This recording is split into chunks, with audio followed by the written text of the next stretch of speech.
stand? I pledge allegiance to the flag of the United States of America and to the republic for which it stands, one nation, under God, indivisible, with liberty and justice for all.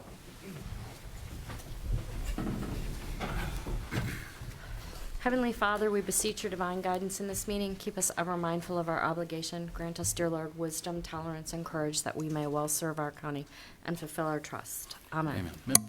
Morning, everyone. Move to approve the Commissioners' minutes of November 14th. Second. Discussion? Roll? Campbell? Yes. Harrison? Yes. Sweattick? Yes. Okay, do we have any public comment regarding any pending resolutions today? Okay. First up, we have County Engineer, and we have Dan Becker here today. Morning. Hey, Dan. Morning. Morning. All right, let's see what we have. I've got 6 resolutions for your consideration today. The first is authorizing change order number 1 for it's a final change order for the contract with the Medina County paving and planing repair job. The second is approving the final plat for the Rock Ridge Estates located in Hinckley Township. Third is approving the annual assessments and improvements for the same Rock Ridge Estates in Hinckley Township. The fourth is the finding public convenience and welfare requires a replacement of bridge number 34 on Spieth Road in York Township. The fifth is the finding of public convenience and welfare requires a replacement of bridge number 18 on Medina Line Road in Wadsworth Township. And the last one is the finding of public convenience and welfare requires a replacement of bridge number 7 on Manley Road in Hinckley Township. And then our weekly permits. Move to approve the 6 resolutions. Second. Discussion? Roll? Campbell? Yes. Harrison? Yes. Sweattick? Yes. Thank you and happy birthday. Thank you. How'd you know? Next up, we have Jeremy Cinco, our sanitary engineer. Good morning. Morning, everyone. 4 resolutions for consideration today. The first is authorizing an agreement between Medina County and Buckeye Pipeline Company, LP. The second is accepting and awarding the bid for the substation elevated water storage tower project. The third is authorizing the sanitary engineer to replace a portion of the concrete driveway at the Liverpool wastewater treatment plant through Equalis competitive bidding. And the fourth is accepting and awarding the bid for Hinckley wastewater treatment plant headworks improvement project. Move to approve the 4 resolutions. Second. Discussion? Roll? Campbell? Yes. Harrison? Yes. Sweattick? Yes. Thank you, Jeremy. Yeah, no, hey, and I'd like to add real quick, on December 4th and 5th, I'd like to request public hearings for potential adjustments to sanitary and water rates. Okay. One evening, one morning. One evening and one morning. All right, And we'll very get good. that out in the paper. Yep, All right, very thank you. good. Thank you so much. Next up, we have Holly Murin, our Human Resources Director. Good morning. Good morning.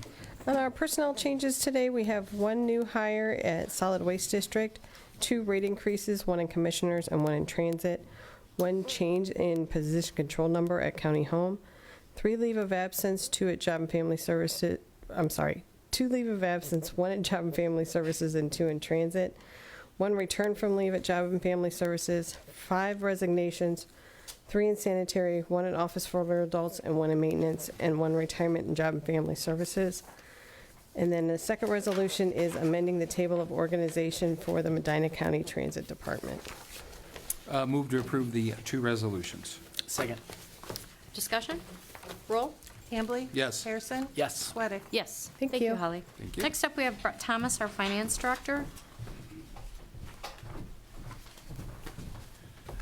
Good morning, Commissioners. Morning. This will be officially the shortest run I have done since I began my tenure here. Okay. We have a whopping 5 resolutions today. Our first one is amending the appropriations. Our second one is transfers of appropriations. Our third resolution is the purchase of 7,200 gallons of gasoline for the engineering center. As usual, Ports Petroleum has come in at their lowest price with $2.20.1. Our fourth resolution is the expenses of county officials for seminars and training, nothing out of state. And finally, our fifth resolution is our weekly bills in the amount of $1,843,384.17. As usual, copies of the bills are kept in the auditor's office for anyone's perusal. Move to approve the 5 resolutions. Second. Discussion? Roll? Hambley? Yes. Harrison? Yes. Sweattick? Yes. Thank you, Brett. Thank you. Next up, we have Chris Jacob, County Administrator.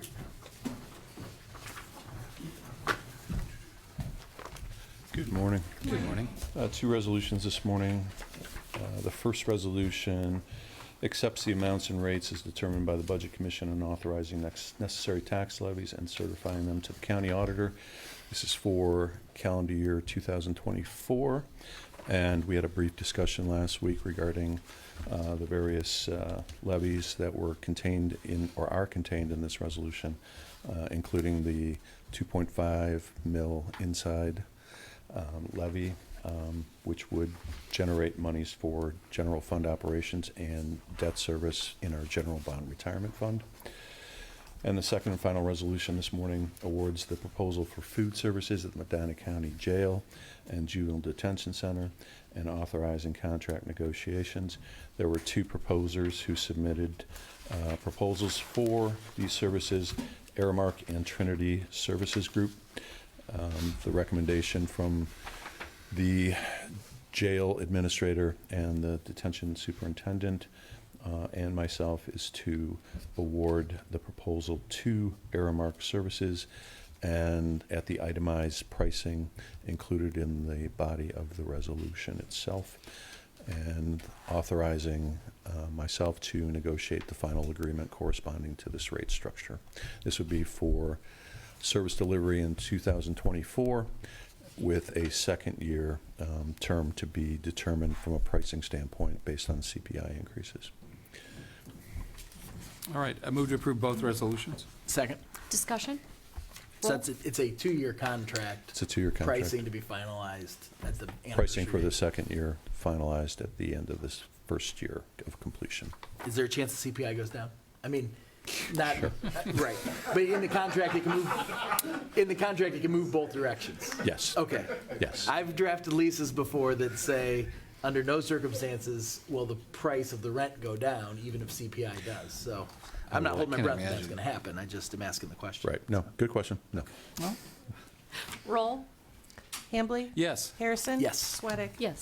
That's all I have. Thank you very much. Chris. Okay, next up we have our department updates, and today we have one and only Richard Nelson from the building department. Good morning. Good morning.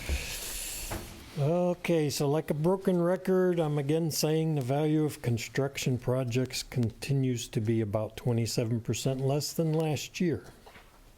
The good news, though, is that we are still close to a 5-year average on our volume of work.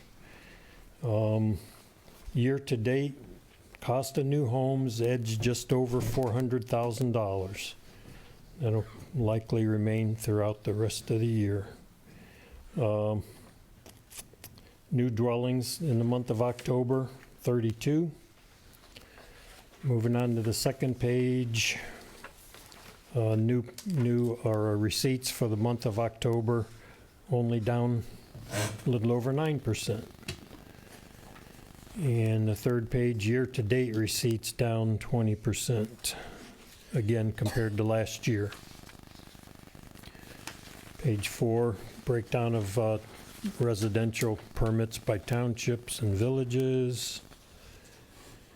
And page 5, commercial permits issued by townships and villages. Nothing too exciting this month, really. And the last page is commercial permits issued in October. Other than that, our review times remain fine. Residential 3 to 4 days, commercial reviews 20 to 25 days. So yeah, overall, not much happening. Again, this report will be on our website later today for anybody that wants to view it. And that is all I have. Any questions? Yep, looks good. Seems like you're rounding into more comfort with the new reporting format. I kind of like it, actually. Good. We like Good. it too. Thank you. Takes Yeah. less time to put together, I presume. Yes, quite a bit. Good, good. Thank you, you. Richard. Have a good Thanksgiving. Thank Thank you. you, too. Okay, next up, we have Commissioner resolutions. Our first resolution appoints representative to the McDack Board, and we have From the Sheriff's Office, Terry Grice. Sheriff's Alternate, Kevin Ross. From the County Prosecutor's Office, Forrest Thompson. The alternate, Mike Lyons. Director of Drug Task Force, Darren Stout. Alternate, Kurt McCune. Police Chief, Ed Kinney. Police Chief, Dan Sheffin. Police Chief Alternate, Robert Safran. Villages Police Chief, Mike Wright. Township Police Chief, Matt Neal. Township Police Alternate, John Minnick. School Superintendent, Aaron Sable. I'm losing my voice. School Superintendent, Bob Plasko. Alternate, Andy Hill. Alternate, Steve Chrisman. Move to approve. Second. Discussion? Roll. Hambley? Yes. Harrison? Yes. Sweattick? Yes. I'm going to have you do this because I'm losing my voice. Okay. This next resolution authorizes the county administrator to review and approve the county bills on behalf of the Medina County Board of Commissioners in the board's absence. I will move to approve. Second. Discussion? Roll. Hambley? Yes. Harrison? Yes. Sweattick? Yes. Next up, we have public comment. And do we have any public comment today? Come on up, state your name and address, please.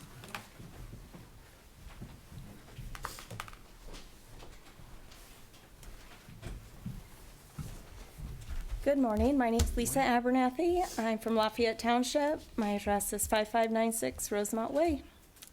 And I am part of the Friends Group of the Medina County Dog Shelter. And I am currently in the process of organizing a Christmas donation drive for the dog shelter, along with Kitten Crazy of Medina also. And I have involvement with 2 of the community stores, small businesses, Centera and Heartlands on the north side, as well as my place of employment, which is Southwest General, where we've had a lot of success there with animal donation drives. Last year we did one for Berea ARF. This year we're going to stick with Medina. And also through the Facebook group, which now currently has over 800 members. So hopefully we'll have some good turnout. Cross my fingers.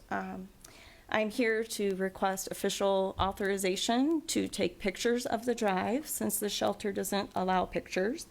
I would like pictures to show the hospital where their stuff went. And also on the Facebook site, I don't want people thinking that I'm stealing their stuff. I would like to have pictures, for example, of there with Dell, handing the donations over, maybe a couple pictures with the dogs, playing with some toys, something like that. So what kind of donations are you looking for? Is that Specifically, on your Facebook page? I'm going to put it on tonight. Okay. I currently have flyers up in both stores. Okay. Dog food, wet dog food, leashes, collars, toys, treats, both cat and dog. I don't want to be partial to one versus the other. That sort of thing Now, is what would is be- listed on there. These would be items approved by Dell, right? I mean, not all dog This is treats are stuff beneficial. that's taken off of their website currently, Okay, cool. of All right. requested items. Good. And I also went Good. down and talked to them last week of what they wanted their most requested items to be. Okay, good, excellent. Yes, and Kitten Crazy has a lot of things on their website, so I kind of had to narrow that down because they have everything from office supplies to everything. So I kind of took the most popular items that people are more interested in buying for shelter pets, and went that way with it. But as you guys probably know, there's no photos or videos allowed at the shelter, and I would like to advertise this. I think it would be great PR for them, and show the shelter in a good light. And that's all. I have no issue with the No, pictures. Aaron? No, I think Have you- this is in connection with this drive, which, is there a date that this is targeting, or? I'm hopefully going to get it out tonight, and the 2 stores, it's already live. No, I mean, is there a date that you're turning everything? Over. Yeah. It will be the week before Christmas. Okay. I'm actually having surgery on Monday, the 17th, so hopefully towards like that Wednesday, Thursday, Friday of that week before Christmas. Yeah, and actually, this is there have been some discussions, I think it was about you specifically going in and photographing dogs for the actual website. We have, the policy really ties more to that, but having photos in connection with a donation drive, I mean, I defer to Dell on the specifics on that. Exactly, but- and actually, I would have anticipated when we passed that, it essentially comes down to it's up to the department. It's still, Director. I mean, that's. Yeah, up to Dell, you don't have to come to the board. to And get that would be approval, as long great as- if I he could get has- through to people. Yeah, he's that. But delegate- I've he's- written emails and I've also called and left messages with nobody responding. So Oh, this I'm is my sorry. only way Okay, to have my voice heard. This is the first I'd heard about a drive, but that, I mean, I'm certainly supportive of Perfect. of Okay. doing that. And we'll- Okay. I mean, the final answer really comes from the dog warden, but I think he'll. Well, yeah. I mean, in Yeah, connection which I'm with- hoping to meet Sure. with Dell today That'd be great. also. Same Yeah. connection with receiving, donations like that, I think that shouldn't be an issue. oh, yeah, Okay, sure. great. Okay, I no, appreciate thank you. it. Thank you. Thank you, Thanks so Lisa. Anyone else? Come on up. Yeah, people out in the world cannot see or Everybody hear wants to you see if you. you're not Yeah. at the mic.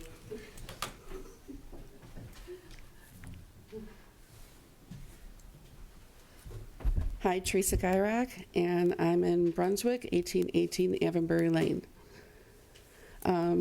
The one comment I wanted to add was taking the pictures. Whenever we go to the shelter and we want to take pictures to update our site for people that are looking to adopt the dogs. It's very rare that anyone goes to the commissioner's site, and our site is getting up to, whenever we put a dog up on our site, for either it's getting rescued, it was adopted, we post the dogs, and then everybody sends that out, and we're getting 13,000 hits. So if a dog comes in, that's how many people are looking to see if they want to adopt the dog or not. Can you put our link right on your site? I could, and mark it featured, but I don't understand why pictures are not allowed when we go in there to Well, you can update put dogs. our link on your site, so. Okay, can I ask why? It's, I guess that's just the policy. I mean, the policy was created to keep from maybe having things operate a little bit more orderly in there. And I know there'd been some discussions about having somebody who had some kind of professional background, and we thought, well, they're gonna result in different pictures than what we currently have. The difference of having one amateur take the pictures versus another amateur take the pictures, it doesn't seem like there's a whole lot of, difference there. As I understood when we were reviewing the policy and looked at other shelters, Mhm. they all have similar policy that they're the ones that basically have to give you permission, that you just can't go in and take pictures. Then you guys didn't check Lorraine County. You Well, we didn't know there, check maybe there's some Wayne that, maybe there's some County. that do, but there's Okay. others that don't. And I Right. did talk, when I was down at the CCIO, I talked with other commissioners in other parts of the counties, where it has been their standard policy for years, that basically they have to get approval before pictures, and that just made sense. So that's what to I'm me. saying, when a new dog comes in. Yeah, We ask for approval to take the picture of the dog outside in the meet and greet I- area. Every single time that their office, the shelter, Sure. takes pictures, right. they got the dog smushed up against someone's leg. They don't take good pictures. They're looking like straight down at the dog. So you're looking up the dog's nose. I mean, they're amateurs. We're amateurs. Okay. What's the difference of us being amateurs and the shelter workers being amateurs? I think for the most part, it's about having the people who are employees there being the ones that are handling the dogs. And again, I know we've had these conversations before. We're working on having a more expanded volunteer policy that would potentially change some of that. But for the most part, I think it's letting the people who are there and who are trained to be the ones who handle the animals. But not trained to take pictures. Well, yeah, we don't have any photographers on staff at the dog Right. shelter. Right. So every single time a dog gets posted, we have to ask them, can you take a better picture? Every single time. Are they accommodating that request or? On some of them. Okay. They did 2 dogs out of, the 8 that are there, 11. Yeah, But- I want there to be pictures that put the public in position to know that the dogs that are there can be adopted and are available to be adopted. And if better pictures help that, I would imagine our staff would accommodate reasonable requests to take additional pictures. So if that's not happening, we could definitely talk about that. But the difference between them taking the pictures or another amateur taking the pictures, I don't know if there's a significant difference there.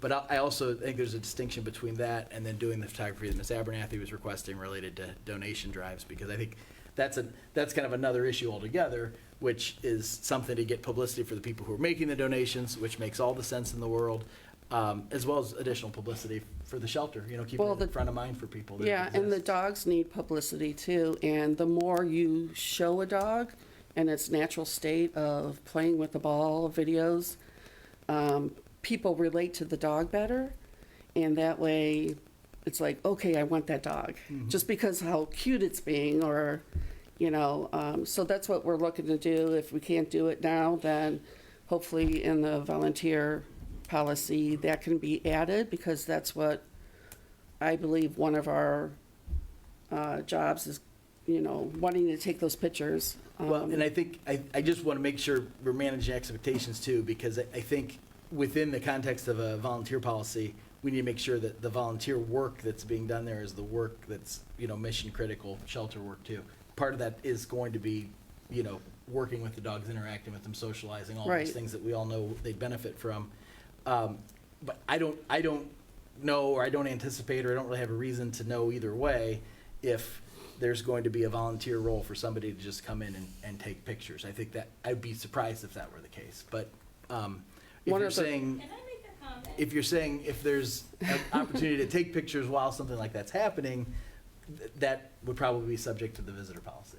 So, My comment on that just is, from my background in photography, I used to volunteer for the hospital to take newborn photos. So even they had a volunteer position to take newborn babies' photos within 2 days of them being born in the hospital, and they did entrust me with that. We do have liability issues though with the dogs and Well, the and I volunteer think- and waivers and things like that, so. And we're I don't know working how through that, it. I don't know how that pertains to taking pictures. I'm not asking Liability. one-on-one with the dog Well, as the a liability for a dog is standard. different than a baby, as far as, the handler being injured or something. Well, the handler could be, one of the deputy wardens. They Well, would they- be with us at all times But then- with the dog. but if they're injured, there's still liability risk too. We have an obligation to keep our employees safe as well. So just because think- they're an employee doesn't mean we don't have liability. I if think there's an issue. exaggeration as far as liability, because 3 of the dogs right now that are rescued, no dog aggression. They didn't need training, nothing. It's the atmosphere in the shelter.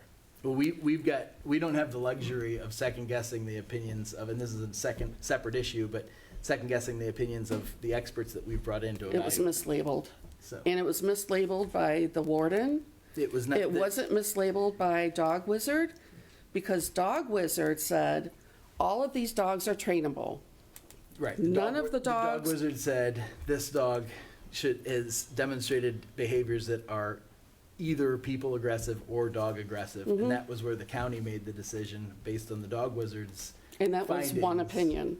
Right. And at that One point, opinion from multiple behavioral trainers that you guys did not bring in. but we do have a difference of opinion on this, which is obviously coming through in the meeting. Mm-hmm. But the difference of opinion is whether or not those dogs can be trained suitably to be adopted goes back directly to the county's liability risk. And the county's And it's- liability risk, if you'd let me finish, the county's liability risk is constant once we've got that finding from one professional who, we were encouraged by outside groups to bring in somebody who could evaluate the dogs, and then we brought in somebody to evaluate the dogs, and there were You people did who not found- encourage people to come in we were and encouraged by evaluate. an outside group to bring somebody in to evaluate the dogs, which we did over the summer. and But the then public was findings- not allowed to do that. Well, why would we have the public evaluate the suitability of the dogs for? Because we're in the community of the dog shelter, and the dog shelter is cared for by the community But we were itself. seeking an expert opinion on the behavior of the dogs, and that was what led to those dogs not being available for adoption. So that's And I it's think, sad the to hear disconnect. that the dogs were all pit bulls, except for one. How sad is that? I don't I don't have an opinion on that, other than to It's say, discrimination I don't think as there's, far as I don't, picking 5 dogs that were all pitties or a bulldog, and then having them go out, first day out of the shelter, playing with another dog when they said he was dog aggressive. Playing They with being- cats, playing with children. the they in that sentence is a third party, not anybody for the county, because the county doesn't have behavioral specialists, because our obligation to run the shelter, we don't maintain those kinds of personnel. So we brought somebody in from the outside, but once they create a conclusion that says there's liability risk there, our obligation It's our responsibility to is make to sure it's. protect the yes. county and our employees and the public from those risks. And we had, we'd worked through that process of bringing somebody in from the outside, but at the point where they say, this dog has demonstrated these behaviors, it's not for us to second guess their conclusions either. And so And that's fine, but which is more why than we've one been opinion encouraging- seems to be better Which is why than we've just been one. encouraging others to bring resources in that can rescue are those the dogs. others? Others, the outside groups, the groups that are out there trying to find, and there've been several people who've come in with solutions and rescue organizations that are nonprofits, that are more mission-driven organizations. Right. Not a public shelter of last resort, which is what the dog shelter is, unfortunately. I know there's a lot of opinions and people who have a difference of opinion on that, but the dog shelter exists by statute to take whatever dogs show up on its step. There are rescue organizations out there that I don't think anybody, including the dog warden, would disagree, are better equipped to handle some of these high-risk cases. And so will the volunteers, because a lot of the volunteers have training, volunteer. But the liability risk, They have behavioral the training liability risk to the is on the county. person. The liability risk to the county, once we have a document in our file that says these dogs have demonstrated aggressive behaviors, is unacceptable. It's an unacceptable risk that there's going to be an injury to an employee or to a member of the public. And that's Okay. ultimately and I know you don't agree with that decision, but that's No, that's- ultimately what the that's- decision came down to. That's fine, but And why which is the warden keeping those dogs that are on death row, what we call it, and a lot of groups call it that. Mm-hmm. Why are they away from the rest of the dogs? And there's a gate up that says "Do not enter" Because we have a document in the file that says Says they've they- demonstrated yes. dog aggressive and people aggressive behaviors. And again, I support the warden in that conclusion. He's been at this job for 40 years. I know that you've got a personal, almost vendetta against him, and that's unfortunate. It's but- not, because actually we're talking almost daily. Okay, that's good. I'm glad. We're getting more conversations than anyone here answering emails and phone calls. And I support the warden in his operation of his department. I don't think it's really my job to step in and make those decisions for him. But I you think got- he does a fine job. Yeah, and you guys don't want to micromanage, but you guys want to control the situations for the county.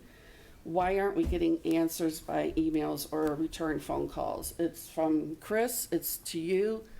Some of Teresa? the rescues, Right. Rescues I've are- received, I think, a dozen emails from you in the last 7 days. and there's, I do my best. there's I more. do my best to respond to those emails as often as I can. I know I don't respond to each and every email that you send me. I don't respond to each and every message that you leave me because they're constant. And so I apologize that I don't have more time to devote to our communications. You even said that we would talk every week. Yes, and generally we do. Generally we do. Okay, So, but other people, rescues, are contacting you guys. There's no replies. well, when a rescue contacts us and has certain false premises about what's going on there and uses words like neglect and mistreatment that I reject out of hand, I don't really engage with those conversations. And that's all Because part of animal welfare? Because And I it's think- under those, I think those kinds of conclusions that somebody's making are an indication of an agenda. And I'm not going to. no, our spend a lot of agenda is to time- get those dogs out of the shelter because they'll have better care than what the shelter is offering. And nobody's stopping you from doing that. So. Okay, we've gone way over. We the did our 5 minutes already? Way over, but thank you so much. Is there anybody else who has any public comment today? Okay, we are going to move on to discussion session. Steve, you're up. Anything? Oh, Well, let me work off, I know there's some comments were just made about communications with the board, and I understand that there's a little bit of frustration. Realize the cheapest way of communication is email. So we get inundated with a lot of requests. And we are a board of 3 equals, all right? We kind of divide up, we divide and conquer. We kind of have to, each of us our responsibility. And so Aaron has the job, if you will, or taken over and being willing to accept that with the animal shelter. It's not that we're not informed. More often than not, what will happen, Aaron will go ahead and respond. We'll read this, and maybe we'll have a little communication, and then he'll end up from the board's perspective. Give you an example, just this week, I'm in charge I'm involved as the liaison with roads, and there's a road naming that a number of individuals want to change. So I did the research, I did the ORC, I talked to them about the process. The other 2 didn't need to respond because I was doing it. They were informed what the response was. So there's a lot of communication that comes to this board that essentially one commissioner is going to respond to, not all 3. Rarely, and we still have, and I just explaining it to the general public, that whenever it's not that we're not listening, we're also reviewing and what our options are. And the commissioner that's, if you were responsible for that area, does due diligence and working with the department head. Maybe it's not the Board of Commissioners responding. Sometimes I'll get a complaint, and on sanitary, Jeremy will do the response. Jeremy Senko is our sanitary engineer. He'll respond on behalf of the board because he's our employee that does that. Sometimes it would be maybe even Chris or even our clerk, depending on the nature of that. But I'm just kind well, it appears that you have had you've had continual conversation with Aaron. So, and I'm pretty sure you said you talked to Dell frequently. So there, I've already indicated to you, a department head and a commissioner have been responding on behalf of the board. This is not meant, excuse me, this was, I'll be glad to sit down and talk to you. This is our discussion session, and I'm explaining to the general public how communication works whenever we're getting inundated with that much communication. And I'm sorry that you feel that it doesn't meet the standard you require, that you want the attention of and constant involvement of all 3 boards of commissioners, but we have an obligation to do our job. Aaron is doing a good job, I think, in working through the issues and working with our department head, and we have full faith and confidence in our department heads to work with the citizens and with the public regarding their area of responsibility. And I'll say that even for the elected officials that involve, like the highway engineer, what involves that, and then we coordinate with them. So that's where I'm at in terms of making that public comment. We do try to communicate as best we can, but it's not only just the Board of Commissioners communicating, by our department heads or other county employees where it's appropriate, that can take the most immediate action to address their concerns. It doesn't always necessarily involve a personal communication of a commissioner. I know, Aaron, since you've come on board, you've probably seen that many times, where a department head will handle the issue for the commissioners that comes in here. Frankly, that's probably best because the person closest to the issue can have the best explanation of what's going on. And I'd be able to deal with them, with the public, and their concerns on an ongoing basis. And that's just the way it's designed. Ma'am, we'll have this communication afterward. He wants to accept emails. Send me emails. You have other people send emails. Ma'am? So they are. Okay, just because maybe an immediate response doesn't come, or a response from all 3, doesn't mean they're not being handled by someone. So what is the process? What's the time frame to respond to emails? From other people, not Excuse me, county we'll have the conversation afterwards. Right. I asked the chair, sorry, you're out of order.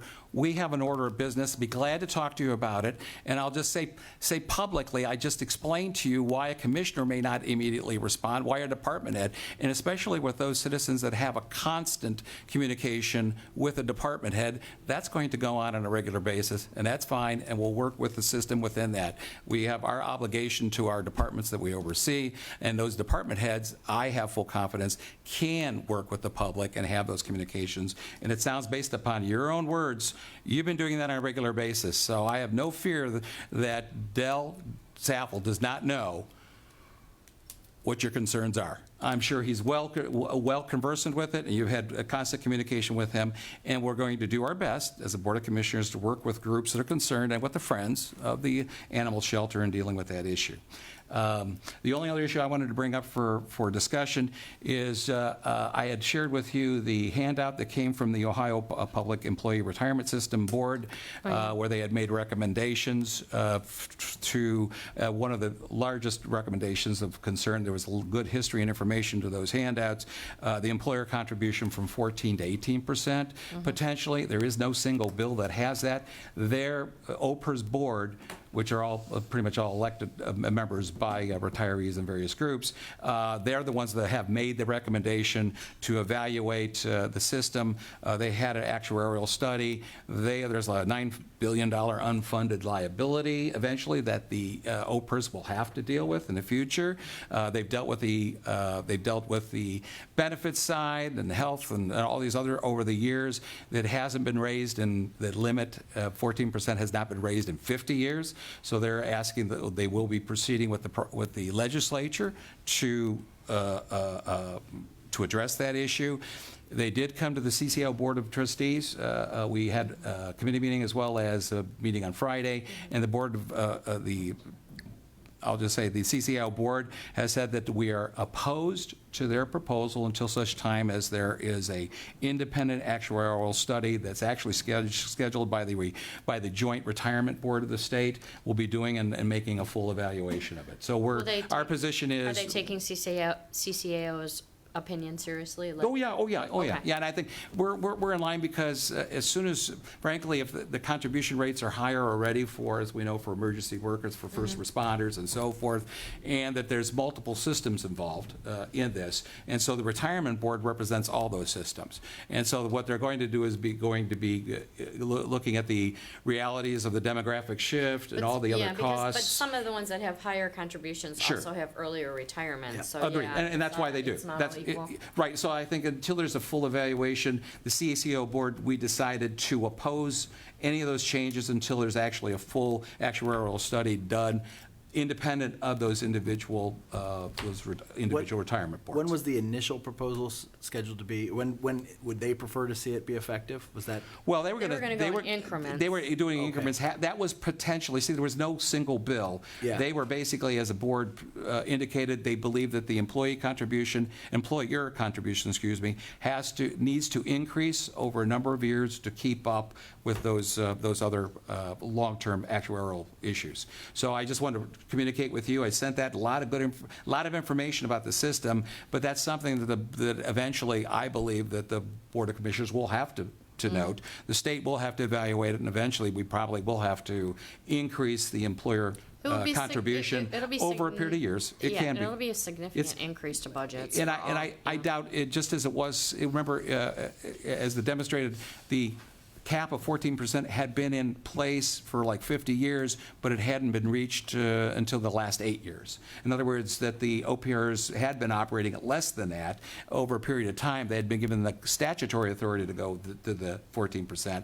So the concept would probably, and what their proposal was, that eventually they'd be given the authority, but they would just start increasing it slower. But at this point, it's obviously the politics of the state. The General Assembly has to make those decisions. But I just wanted to share with you that on the Board of Trustees decided to take an opposition to it until there's an actual review of all the systems, because they have implications, obviously, for our budget over the next number of years. But I just bring that to your attention.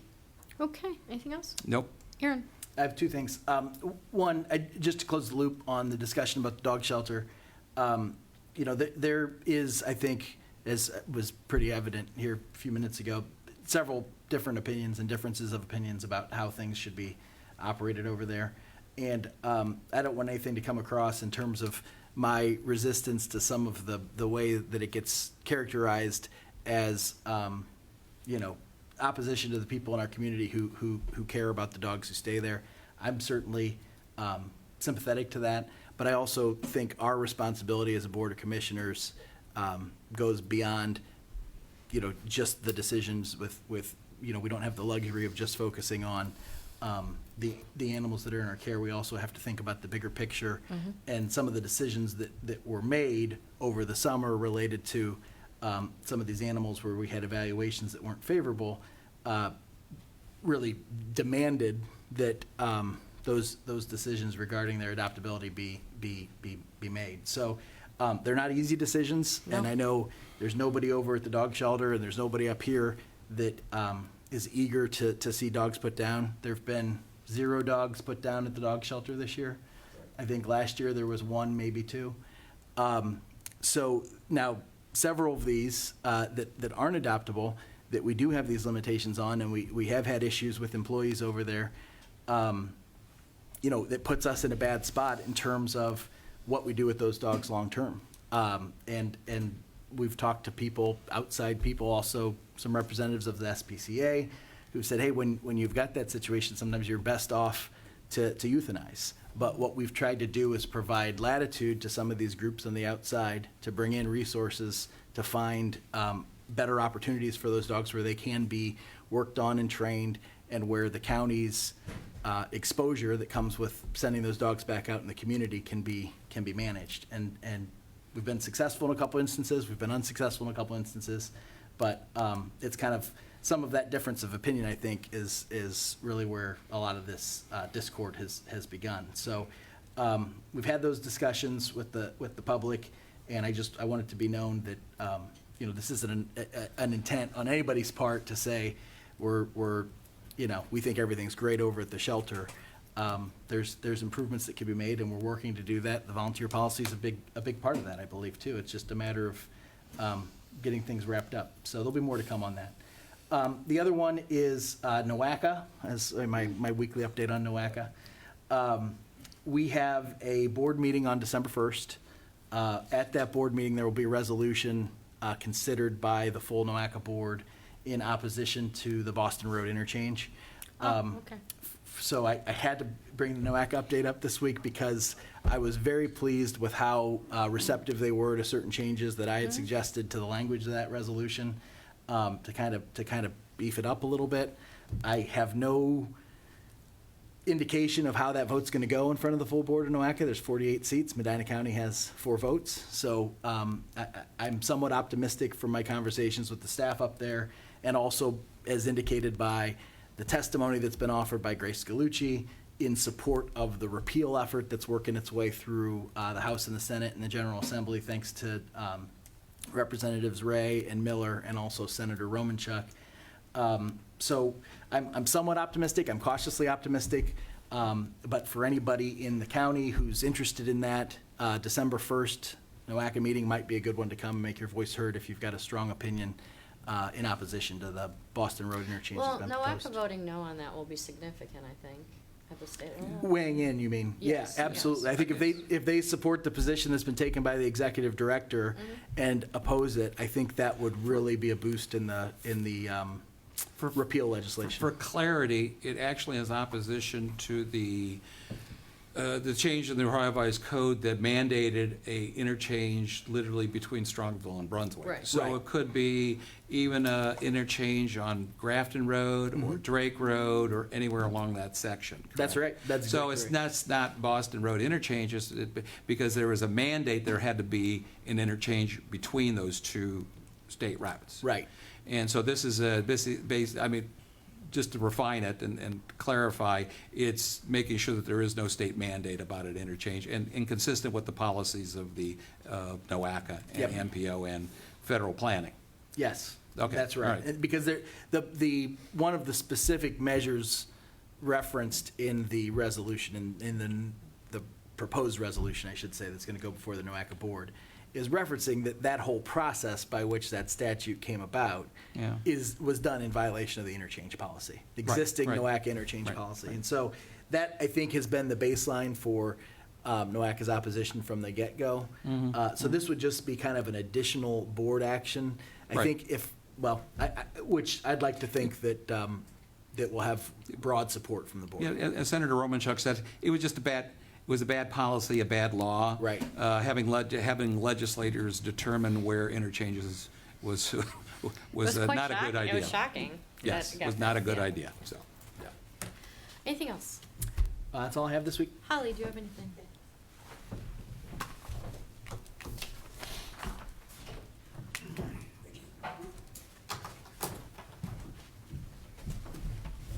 So, Thank you. and then there's one for Rhonda. Are they the same? Mhm. Okay. So what I have given you is a packet of proposed changes to the policy manual. Many of these are housekeeping in nature. So I don't know if you want me to go one by one, if you want to review those. Changes are marked in each one of those policies with, of course, strikeouts or adds in each of those policies. The one that I'd like to focus on for sure is the health, dental, and insurance policy, and understanding the changes that were added on that second page. So they are front and back. On the second page of that policy had to do with insurance coverage upon termination and insurance coverage upon retirement.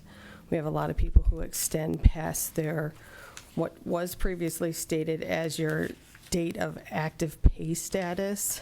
So we were trying to get some clarification in how their insurance will continue past that date. In either case, they qualify for COBRA, though, correct? Correct. It doesn't change any COBRA coverage. It just changes the opportunity to extend past what I labeled as their last day physically worked. The other one is adding to our longevity policy with employees, as we've had some recently retire and get rehired immediately, that they would be no longer considered for longevity, that being because they've already separated, that would be considered a separation, although there's not a gap. So would the longevity get paid at their retirement date then? Or They or the wouldn't longevity going qualify. forward? They would, yeah, going forward, Yeah. they would no longer Right. qualify I for agree that. with That makes sense. So the question about last day physically work, that's just in the case, this is that letter D that you Health- referenced, Mhm. just in the case of a termination? Correct, If somebody because it leaves says on sick active. leave or- Right, Okay. that's, most of the time the people, and they would say that, I physically worked on Friday, but I want to use vacation for the next 2 weeks to extend it into the next month, which then extends their coverage of health insurance. So we were trying to, that's an exposure, like you say, to us for cost of health insurance. Yes, it gets deducted from their pay, but it is an exposure to us if they would have claims past that period. So we were just trying to shorten that period that employees would be able to extend past that. But does that language do that if it just says in the event employment is terminated? Right, that's for the termination. The other section down further on that same page had to do with adding in for retirement. Retirement, yeah. So Oh, I see. retirees Oh, right. have an option, Right. but not if you would just terminate. So that there's a clarification, because that wasn't clear enough for some. Maybe that's Departments. my misinterpretation then. Terminated could mean they're leaving voluntarily? Correct. Okay, for correct, purposes of definitionally. Great. Also, in other words, if they just resign. Correct. Yeah, If they got a that's job the- elsewhere. Got it. Right, okay, right. Got it, okay. That was what I thought was missing from terminated, but that clears that All up. right. Thank you. If you'd like language change, I can change that. That's not a No. problem. Thanks. Well, I as long couldn't as do we're that in good- less than 700 words, so. Oh, it's not don't gonna be thank you. anybody. Which is a problem. But This guy must get paid by the hour, by the words, I think. anything else, Holly? And then the last one is updating our comp plan rates. So there's adds and subtractions from that too. Is So that if- for the charts? Yes. Okay. Got it, sure. So if there's any suggestion or changes prior to next week, then they would be on resolution for Okay. next week for Great, approval. Okay? okay, Okay. super, so this will all be next week. Correct. Got it, So we great, have time to go through it. super, Yep. very good, thank you. Yep. Okay? And the red in positions are eliminated, correct? Correct. The red is elimination, a green would be an add. Oh, Was that just a holiday choice of color? Or? No, I Okay. figured stop, go. Yeah, works in both regards. Great. so Okay. what's the scale house attendant? That's being eliminated? What is? They added it to the position of their operators. So there Oh, was a okay. specific separate position Okay. for just the scale house, but that's no longer, that's just added into the operators' Operators' duties. duties. Okay, got it. All right. Sorry, since I'm not liaison to that department, okay. That's okay. So there's still people attending the scale houses? Yes, there are. Okay. That Thank looked- you. That looked very nice. Yeah. All right, thank Yes, you. it was great. Dan, did you have something else? Chris, do you have anything else? No, thank you. Anyone have anything else? Okay. You were going to introduce Matt. You did. Oh, I didn't. Matt, come on up so the camera can see you. Because This last is- week we forgot. This is Matt Springer. He is our new Assistant County Administrator. Good So, morning. Good morning. Morning. Well, yeah, it's been about a week and a half on the job, and following Chris, and it's been great to meet so many of the department heads, and glad to be here. So, thank you. Welcome. Thank Welcome you. to the team. Yes, welcome aboard. We're Thank very you. glad to have you. Thanks. Anybody else? Okay. We do not have an executive session, so, So move to adjourn. Second. happy Thanksgiving, everyone. Roll. Hambley? Yes. Harrison? Yes. Sweattick? Yes. Thank you so much.